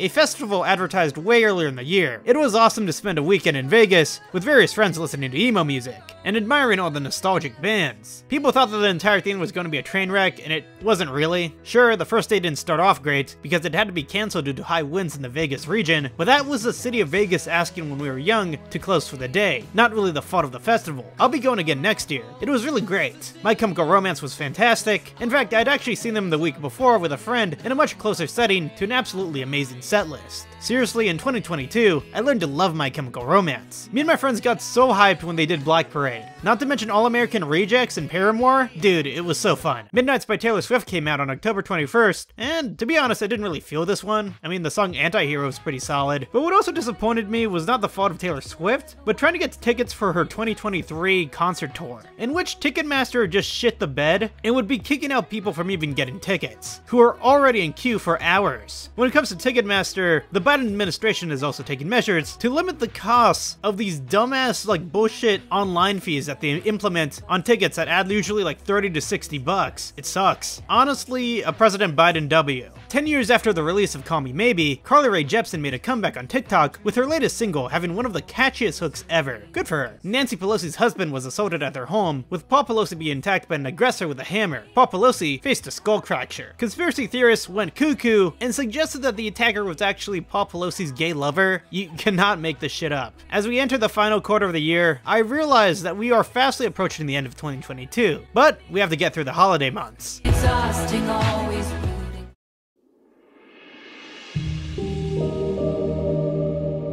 On November 2nd, Nicholas Cruz, the Stoneman Douglas shooter, was sentenced to 34 life sentences. One of my favorite YouTube channels, Criminal Psychology, made an excellent video last year analyzing his interrogation and attempted plea to plead insanity. The Fed hiked up interest rates from 0.75% to 4%, the highest level since 2008, making it more expensive to borrow money. Yeah, it's obvious the economy isn't doing well and about to act haywire, but the real question is, how bad is it going to be? On November 2nd, Migos rapper Takeoff was shot and killed at the age of 28 by a stray bullet not originally targeted towards him. Many in the music industry would mourn his loss. The new Joji album came out, and I thought it was pretty good, although I was disappointed to a degree that it was on the shorter end. I also haven't really returned to it since its release, since there's a couple tracks that don't have me coming back to it. But I do really like the song Die For You and 1am the freestyle. I just hope that Joji releases a more ambitious project next time. The 2022 midterm election season concluded on November 8th. To most, it was projected that Republicans would come sweeping into Congress, decimating the Democrats, in a rebuke of the unpopular Joe Biden, and it didn't happen. For one, turnout for Gen Z was higher than expected, countering older conservative voters. And for another, when it came to Trump's endorsements, many of them flopped when it came to the general election. Democrats were able to keep hold of the Senate and barely lose the House of Representatives. Despite this, Nancy Pelosi decided that it was finally her time to step down from her leadership. A victory and a loss for the Democrats, but judging by what was expected, this was actually good news for the Democrats. John Fetterman, who had suffered a stroke earlier in the campaign, was able to defy expectations and win in his Pennsylvania race against Dr. Oz, another Trump-backed candidate. Almost everywhere, Democrats were able to defy expectations. Everywhere except for Florida. There, Governor Ron DeSantis was able to mobilize the Florida Republican Party and win big, increasing Republican leadership in the state. DeSantis also won his re-election to the governor's mansion by an absolute landslide. Good news for Florida Republicans, bad news for Donald Trump, who a week after the midterm elections announced his intention to run for president in 2024, in an announcement many, even on the right, labeled as a sleeper speech. The landscape for 2024 has become clearer, with right-wingers fleeing Trump and entering the boat of DeSantis, who are urging the Floridian to run in 2024 for the GOP nomination. In my mind, I believe Trump may be able to hold himself against a primary opponent, but when it comes to the general election, it may be way tougher than the years before, essentially since he's facing an incumbent president who is slowly but surely steadily rising in his poll numbers. However, factors such as the economy may serve to Trump's favor come election season. As for a political junkie like me, 2023 and 2024 is going to be fun to watch when it comes to the Republican primary season. 21 Savage and Drake dropped a new album this year, in which it sounded like Drake was coming on to 21 Savage. Kind of epic. Sam, the quote-unquote most generous billionaire, came onto the scene. He pulled together a crypto empire and was also in charge of one of the largest crypto frauds in US history. He was charged with conspiracy to commit wire fraud, money laundering, and campaign finance situations, using most of his money from crypto investors to commit more fraud and to spend on himself, building a house of cards on deception. FTX, Sam's crypto company, was the latest in the crypto craze to even be advertised in the Super Bowl. It's an understatement to try and articulate how much of a downfall and expose he's had. Pokemon Scarlet and Violet came out, as well as the new Call of Duty game, and guys, I didn't play them. Yeah, I know, this is getting ridiculous. I did see footage of the newest Pokemon game, however, running on the Nintendo Switch, and it looked rough. But according to those who played, the game is actually pretty good. It's just what it runs on that's really outdated. The world population reached 8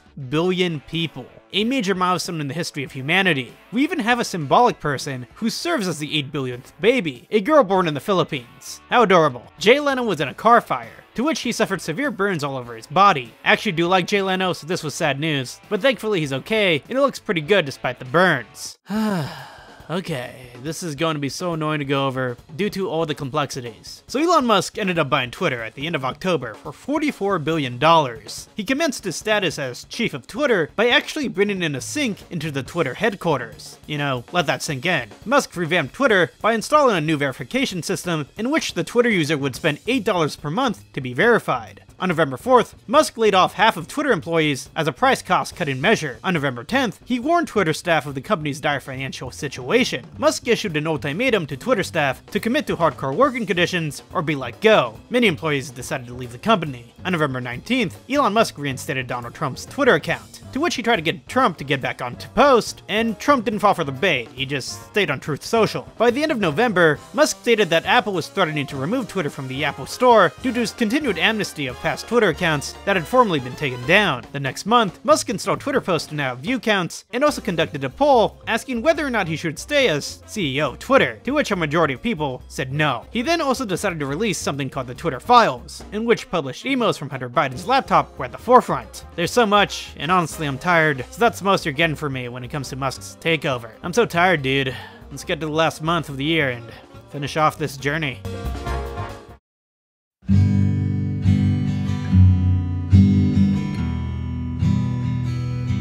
At the beginning of December, the annual Spotify Wrapped came out. This year, my top artists were Joji, My Chemical Romance, Weezer, Tyler the Creator, and at the top was a guy we'll go more in depth about in a moment. With my top song being the Better Call Saul theme, in which I played 137 times in one day, on August 2nd. It truly was the year of Saul. I actually ended up seeing Joji and MCR and Weezer all perform this year, which was also a major W as well. Bob Iger returned as Disney CEO, thank God. Ohio. Just the state. Like, the state was a meme this year. I actually traveled to Ohio in December to see for myself if it was that bad, as people said it was. And, you know, I went to Cleveland to visit some friends, and it was actually pretty cool. I saw President James Garfield's house, and also froze my ass off. 10 out of 10 would do it again. Ohio was actually pretty based. The Georgia runoff took place on December 6th, with Democrats once again achieving another victory to increase their stake in the Senate. In the meanwhile, the month of December had Trump mostly disappear from the public eye, besides the fact that he launched an NFT campaign in which he's depicted as super ripped. Pretty funny. In the meanwhile, the congressional committee in charge of the January 6 hearings formally referred Trump to face criminal charges over his involvement with the riot sent to the Justice Department. The Video Game Awards took place this month. It was pretty run-of-the-mill until the ending, when a kid came out thanking his rabbi, Bill Clinton.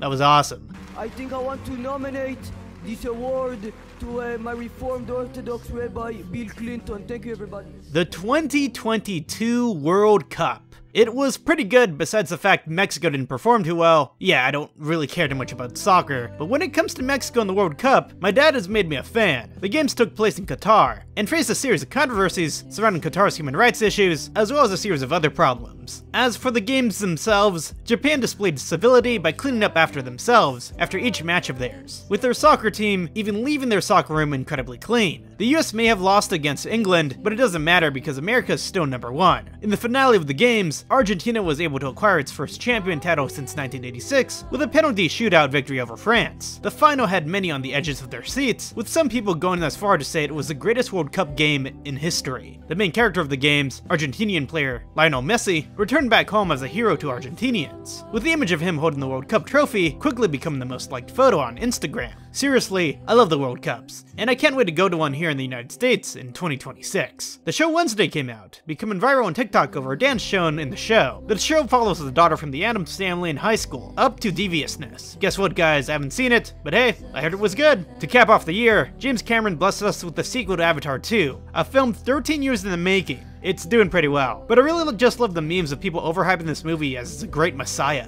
Weezer's Winter EP came out, and it was okay. I didn't really care for it as much as I did, say, Autumn, but I liked it more than Spring, and it's just about the same level as Summer for me. I don't know, man. The season's EPs were kind of underwhelming, and at this point I think the band should take a break. They've been releasing a lot of music within the past few years, and they should really focus on quality rather than quantity, but, you know, I'm speaking to Weezer here. Who knows what they're gonna release next? To cap off 2022, on December 21st, Zelensky took a visit to Washington to meet with President Biden, in which he spoke to Congress and asked for money, which has led to debate within the United States on how much we should send to Ukraine. and we've already sent billions upon billions of dollars, so people are wondering, should we spend more? The following Christmas had one of the harshest winters in a long time. Not only that, but when it came to people trying to return home from the holidays, many of their flights were cancelled due to staffing issues and weather problems. So the YouTuber CoffeeZilla investigated the YouTuber Logan Paul and his crypto game titled CryptoZoo. The main purpose of the game was to make money, and to Logan Paul, he kept advertising to his many fans that the game would make you money, and to many who did play it, they made nothing. CoffeeZilla presents a lot of evidence that shows that the entire thing was a scam, to which Logan Paul is likely going to respond in his own video. He even posted on Twitter an image of him imitating CoffeeZilla. Guess we'll have to see what he has to say. On Christmas Day, King Charles, no longer Prince, kept with the royal tradition and delivered a Christmas message to the UK. I actually watch these annually even though I'm not British, which is kind of funny because I always make British people jokes, but I do find the Christmas greetings pretty warming. And this one in particular had a bit of a bittersweet note to it, due to the Queen's passing.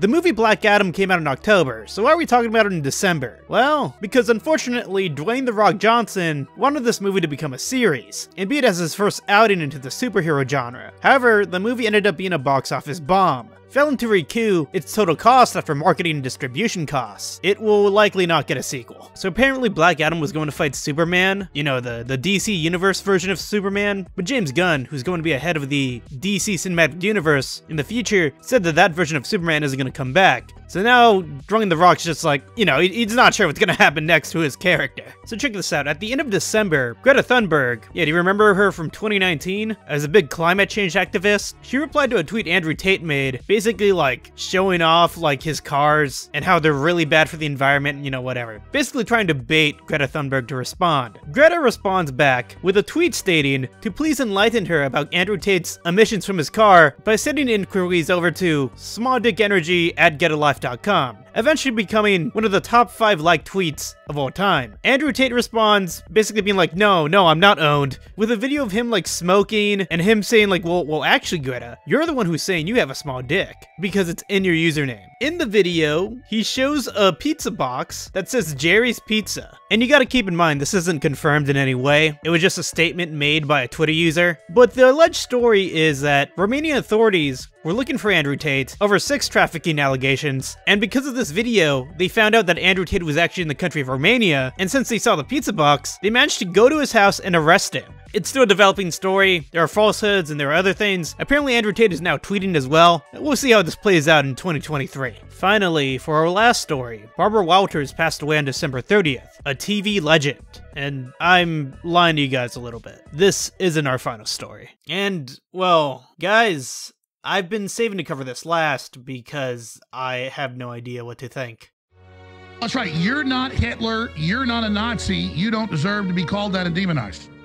Well, I see good things about Hitler also.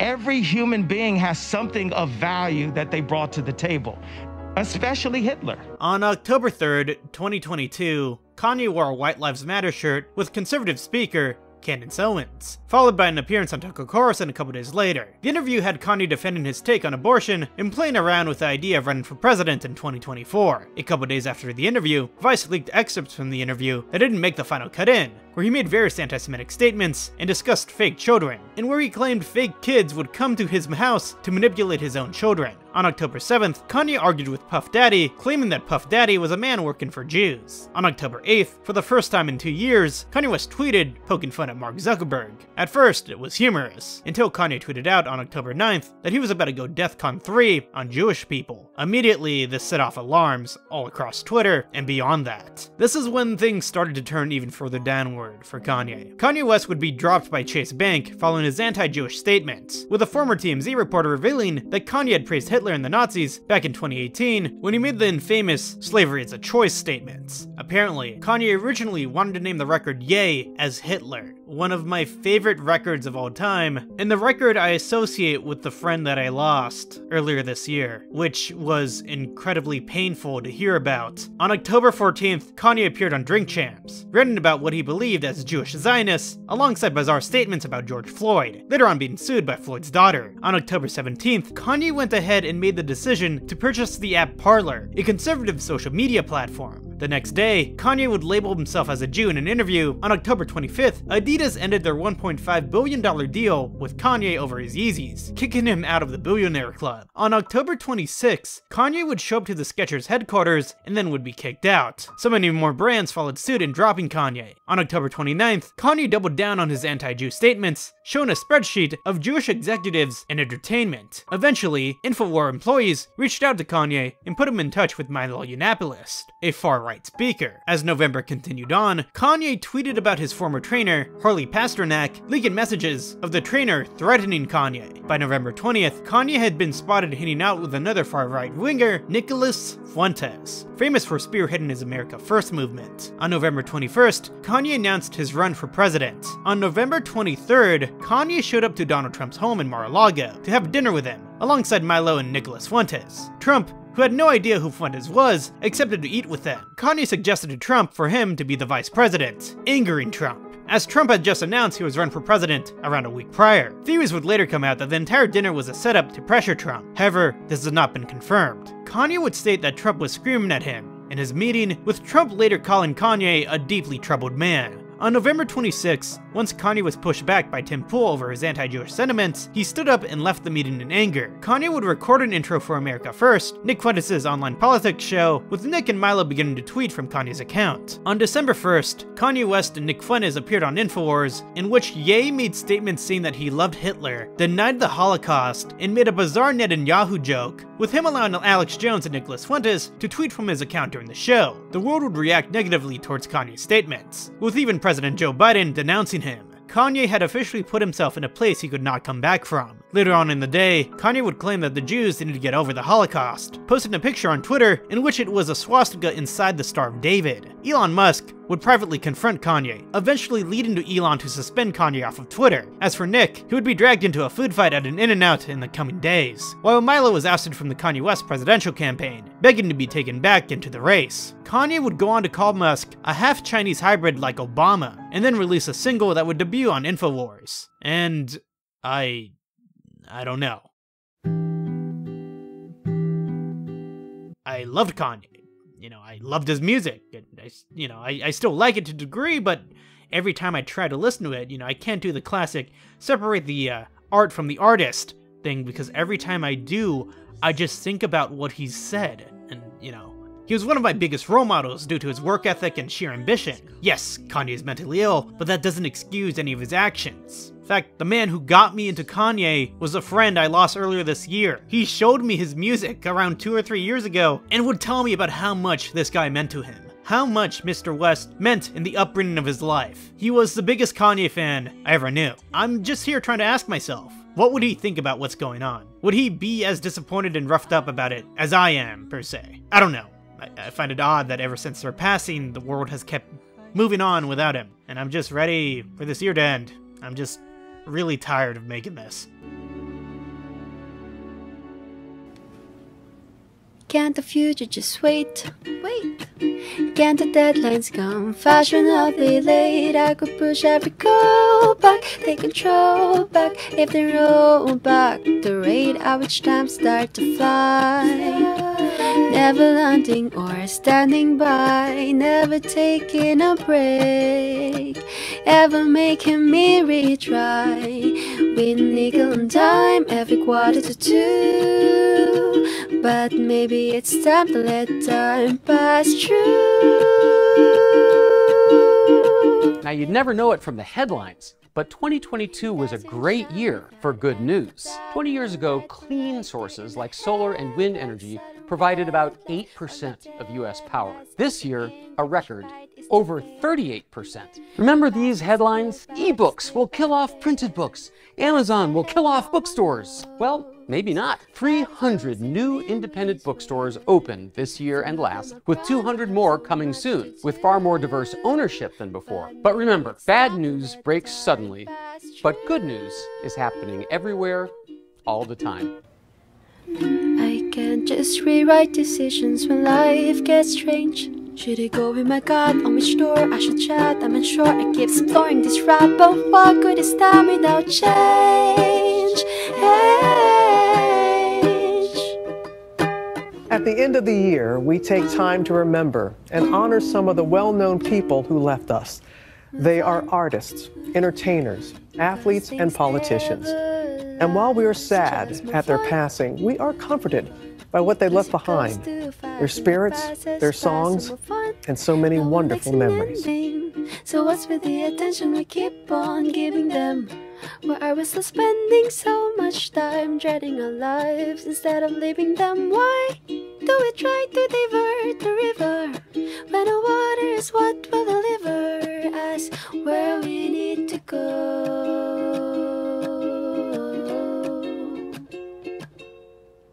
We may never know why. Time is always unlimited supply, but we live to regret it if we get it and then let it slip by. It can never rewind. Once you lost it, it's hard to find. Take the journey in stride. When your plans have been sidelined, every hourly charm could begin something new. So maybe it's time to let time pass through.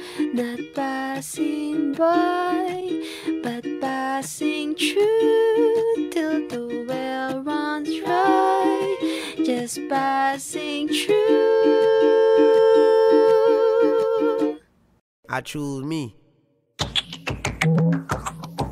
You know, the first video I ever made was released on my friend's 14th birthday, the one I lost earlier this year. Uploaded on October 26, 2012. I'd only met him a couple months prior, while we were in middle school. I remember telling him about how much I wanted to be a YouTuber. It seemed like a dream to me. Of course, I remember him making fun of the video, because honestly, it did suck. I mean, I just found a random piece of Pokemon fan art I just stole on like DeviantArt, and started talking about whatever. But hey, we had to start somewhere, right? Thanks for watching. All 6 of you will watch this. See ya. Me and my friend would always laugh about it. About a decade and a month later, my circumstances shifted. He didn't live to see the day, but I'd like to think that somehow he knows that I made it. On November 30th, 2022, I reached 100,000 subscribers on YouTube. It was surreal. I mean, my live reaction to it says more than enough. This is so unreal. Oh my god. Oh my god. I realize that not everything will stay the same. Change comes whether we like it or not. But if I'm able to keep in contact with all my friends that I've cherished throughout the year, at least I know I won't be going through all this all by myself. Being hurt is inevitable, but so is happiness. When I look back to the memories I made this year, all the highs and lows, I'll be able to appreciate the fact that all those people helped me become a better person. Of course, I shouldn't be so personal. I realize that for many of you, you've experienced pain and joys throughout this year as well. Memories you'll cherish as you continue on in your lives. Lessons you've learned that you'll be able to implement as life goes on. I've met so many people this year. People so special to me. People I deeply love and care about. I know that nothing is forever, and that despite telling you all my worries and fears, I'm also able to tell you about my successes and victories. You are the reason I've succeeded this year. You have helped sustain my passion for creation, to reach the milestone of 100,000 subscribers, doubling my subscriber count from 49,000 to over 106,000, making this the biggest year for Zeepster by far. I say this every year, but it's always true. From the bottom of my heart, I love you guys. Because of you, this is now my full-time job, and each day I'm thankful to be given this opportunity. To my family, friends, and to the one I deeply care about, and to all those who have supported my endeavors, you are extraordinary. I'm eyeing for an even bigger next year. By the time we reach December 31st, 2023, we'll know that all the trouble we faced within the past year will have all been worth it. For the last time in 2022, I've been Larry. You all have a fantastic 2023. Happy New Year, everyone.